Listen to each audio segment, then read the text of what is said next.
স্ত্রীর vanity bag খুলতেই চমকে উঠলাম আমি। একটু আগে আমার স্ত্রী অফিস থেকে এসেছে, এসে ভ্যানিটি ব্যাগটা খাটের উপর রেখে এসে ফ্রেশ হওয়ার জন্য বাথরুমে চলে গেল। তার কিছুক্ষণ আগে আমি অফিস থেকে এসেছি। আমি ফ্রেশ হয়ে সেই স্ত্রীর ভ্যানিটি ব্যাগ থেকে টাকা নেওয়ার জন্য ওর ভ্যানিটি ব্যাগটা খুলতেই চমকে উঠলাম। ওর ভ্যানিটি ব্যাগে এক প্যাকেট সিগারেট, সাথে একটা গ্যাস লাইট। আমার স্ত্রীর ব্যাগে সিগারেট দেখে আমি অবাক হচ্ছি, কারণ আমি ধূমপান করি না। আমার স্ত্রী যেহেতু মহিলা মানুষ, তারও ধূমপান করার কথা না। আবার আমাদের ঘরে আমি ছাড়া অন্য কোনো পুরুষ লোক নেই। এই সংসারে আমি, আমার স্ত্রী এবং আমার স্ত্রীর মা ছাড়া আর কেউ নেই। তাহলে ইভার ভ্যানিটি ব্যাগে সিগারেট আসলো কোথা থেকে? আমি যখন বিষয়টা নিয়ে টেনশনে পড়ে গেলাম, এমন সময় আমার স্ত্রী বাথরুম থেকে মাথায় গামছা পেঁচাতে পেঁচাতে এসে বলল, টাকা নিয়েছো? আমি চমকে উঠে পেছন ফিরে ওকে বললাম, হ্যাঁ নিয়েছি। কত নিয়েছো? 3000। এত টাকা নিলে কেন?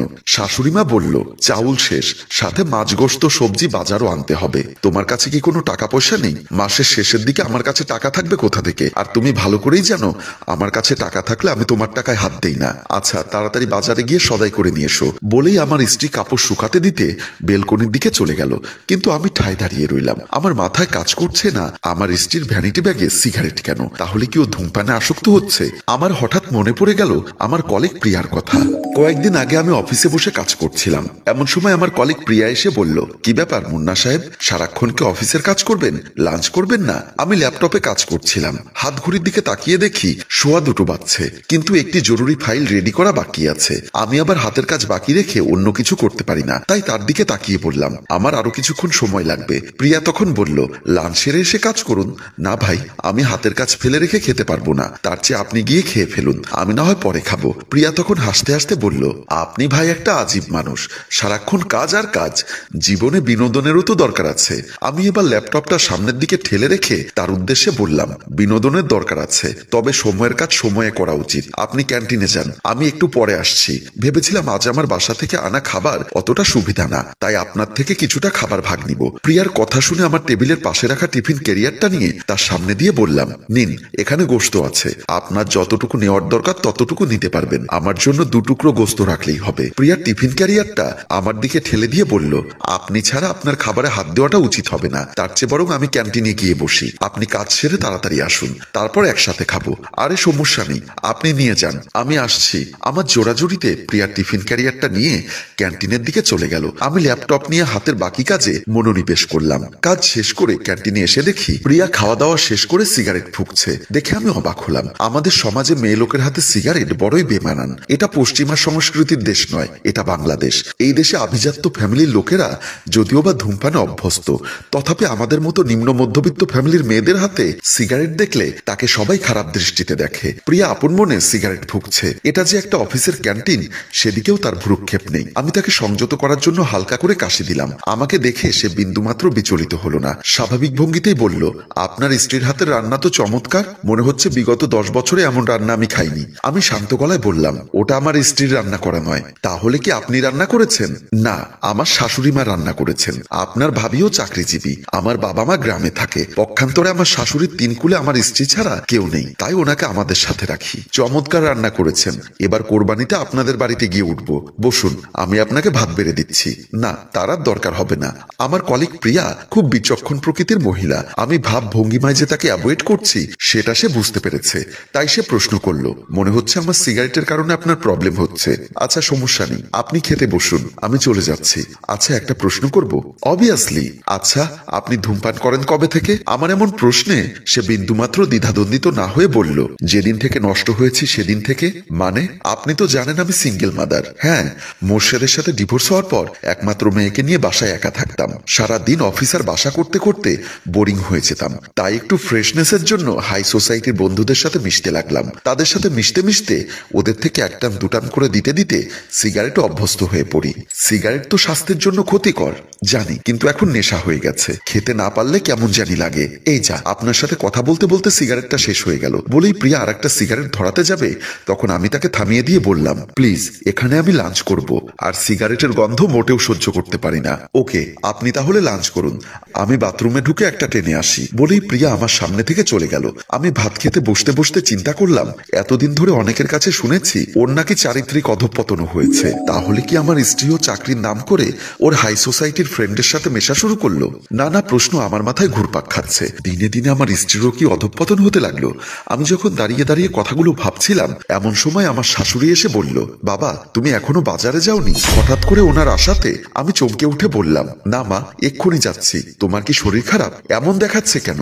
আমার শাশুড়ি বয়স্ক মহিলা হলেও চেহারা দেখে উনি অনুমান করতে পেরেছে আমি কিছু একটা বিষয় নিয়ে টেনশন করছি। কিন্তু বিষয়টা ওনাকে আমি বলবো কিভাবে? আমি কিভাবে বলি ওনার মেয়ের ভ্যানিটি ব্যাগের ভেতরে সিগারেট আর দিয়াশলাই পেয়েছি? বিষয়টা আমি ওনাকে বলতে পারলাম না। বুকের মাঝে কষ্ট লুকিয়ে ঠোঁটের কোণে একটা কিঞ্চিত হাসি দিয়ে বললাম, না না, সারাদিন অফিস থেকে পরিশ্রম করে এসেছি তো তাই এমন দেখাচ্ছে।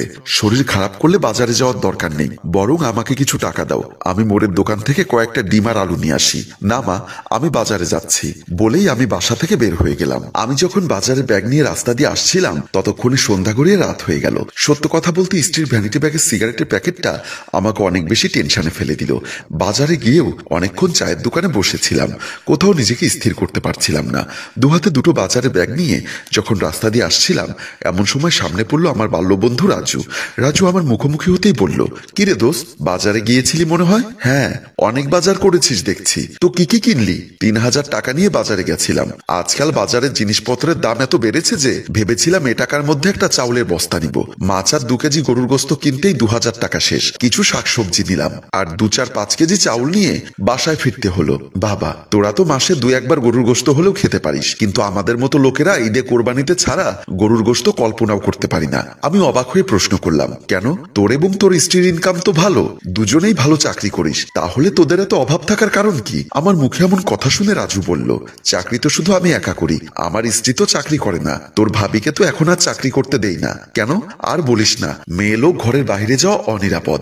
মানে তোর ভাবি যেখানে চাকরি করে সেখানকার বসের চরিত্র নাকি ভালো নয়, তোর ভাবিকে নাকি প্রায় সময়ই বাজে প্রস্তাব করত, তাই শেষ পর্যন্ত বাধ্য হয়ে চাকরি থেকে অব্যাহতি নিয়েছে। সত্য কথা বলতে দোস্ত, মেয়ে মানুষ বাহিরে চাকরি করা অনেকটা রিস্কের। আমি বাবা লবণ দিয়ে ভাত খেতে পারবো, কিন্তু আমার স্ত্রীর দিকে কেউ কুনজরে তাকাবে সেটা আমি সহ্য করতে পারবো না। তারপর তার সাথে কিছুক্ষণ কথা বলে বুঝতে পারলাম মেয়ে মানুষ বাহিরে চাকরি করতে দিলেই যে কোনো মুহূর্তে বিপদগামী হতে পারে, যেমনটি হয়তোবা আমার স্ত্রীও বিপদগামী হয়ে গেছে।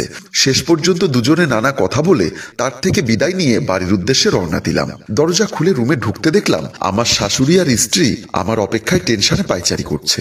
আমাকে দেখেই আমার শাশুড়ি এসে হাত থেকে বাজারের ব্যাগ নিয়ে বলল, বাবা তোমাকে এত করে বললাম তোমার শরীর ভালো নেই, বাজারে যাওয়ার দরকার নেই, তবুও আমার কথা না শুনে বাজারে গেলে কোনো সমস্যা হয়নি তো? কি সমস্যা হবে? আমার এমন কথা শুনে আমার স্ত্রী এসে কপালে হাত দিয়ে দেখতে চাইলো। আমি তার হাতটা সরিয়ে নিজের রুমের দিকে চলে আসলাম। আমার এমন ব্যবহারে আমার স্ত্রী এবং শাশুড়ি দুজনেই অবাক হলেন। আমার শাশুড়ি বলল, জামাইয়ের কি হয়েছে? অফিস থেকে আসার পর থেকে দেখলাম মনমরা হয়ে আছে, তোর সাথে কি কোনো ঝগড়াঝাটি হয়েছে? আমার স্ত্রী বলল, না, কিন্তু এমন করছে কেন কিছুই তো বুঝতে পারছি না, তুই একটু তার সাথে কথা বল, নিশ্চয়ই কোনো সমস্যা হয়েছে, না হলে সে এমন করছে কেন? আমি ততক্ষণে রান্না বান্না সেরে ফেলি। বলেই আমার শাশুড়ি বাজারের ব্যাগগুলো নিয়ে রান্নাঘরের দিকে চলে গেল, আর আমার স্ত্রী আমার সাথে কথা বলার জন্য রুমের দিকে চলে আসলো। রাতে ডাইনিং টেবিলে খেতে বসে যে যার মতো খাওয়া দাওয়া করছি, কেউ কারোর সাথে কথা বলছি না। সত্য কথা বলতে যখন থেকে আমার স্ত্রীর ভ্যানিটি ব্যাগে সিগারেটের প্যাকেট আর দিয়াশলাই দেখেছি তখন থেকে আমার স্ত্রীর প্রতি আমার এক ধরনের ঘৃণা জন্মে গেছে। যে আমি জীবনে কখনো সিগারেট পর্যন্ত স্পর্শ করিনি সেই আমার ঘরে একটা দুশ্চরিত্রা মেয়ে, ভাবতেই নিজের প্রতি নিজের ঘৃণা হচ্ছে। আমার স্ত্রীর এমন বকে যাওয়ার পেছনে অনেকগুলো কারণ থাকতে পারে। প্রথমত, আমার শাশুড়ি একমাত্র মেয়েকে নিয়ে একা থাকতেন। শুনেছি আমার শ্বশুর অনেক আগেই পৃথিবীর মায়া ত্যাগ করেছেন। একটা ফ্যামিলিতে বড় ভাই কিংবা বাবা না থাকলে যা হয় সেটাই হয়েছে নিশ্চয়ই, কিন্তু বিয়ের আগে সেটা আমি ঘুণাক্ষরেও টের পাইনি। এমনকি বিয়ে হয়েছে আজকে 3 বছর, এর মধ্যেও কোনোদিন আমার স্ত্রীর হাতে সিগারেট দেখিনি। কথায় আছে, চোরের 10 দিন তো গৃহস্থের 1 দিন। আজকে টের পাওয়াতেই স্ত্রীর প্রতি ঘৃণা চলে এসেছে। ভাতগুলো গলা বেয়ে পেটে যাচ্ছে না, কেমন জানি গলাটা ঢেবে আছে। কথায় আছে, শান্তি না থাকলে পাতে গোস্ত থাকলেও মুখের রুচি নষ্ট হয়ে যায়। আমারও তাই হয়েছে।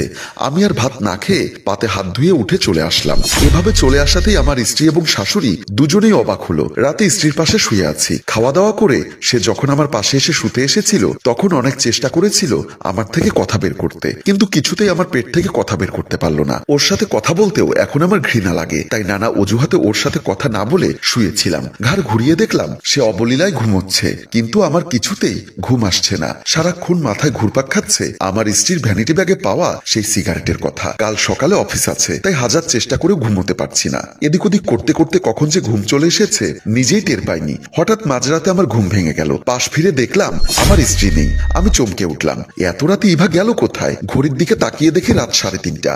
আমি আরো বেশি টেনশনে পড়ে গেলাম। ভয়ে একরকম গলা শুকিয়ে আসলো। বাথরুমের দিকে তাকিয়ে দেখি বাথরুমের দরজাটা কিছুটা খোলা। ইভা গেল কোথায়? বিছানা থেকে নেমে ওকে এদিক ওদিক খুঁজতে লাগলাম। বেলকনির সামনে এসে বেলকনির দরজাটা খুলে সামনের দিকে তাকাতেই আমি চমকে উঠলাম। হ্যালো ভিউয়ার্স, বেলকনির দরজা খুলে এসে কি দেখতে পেল সেটা জানতে হলে আপনাকে অপেক্ষা করতে হবে আগামী পর্বের জন্য, এবং অবশ্যই কমেন্ট করে লিখতে হবে দ্বিতীয় পর্ব চাই। মনে রাখবেন, যে গল্পের কমেন্ট এবং শেয়ার কম হয় আমরা সেই গল্পের পরবর্তী পর্ব তৈরি করি না। তাই উক্ত গল্পের দ্বিতীয় পর্ব দেখতে চাইলে অবশ্যই গল্পটি আপনার ফেসবুকে শেয়ার করে দেওয়ার অনুরোধ রইল। ধন্যবাদ।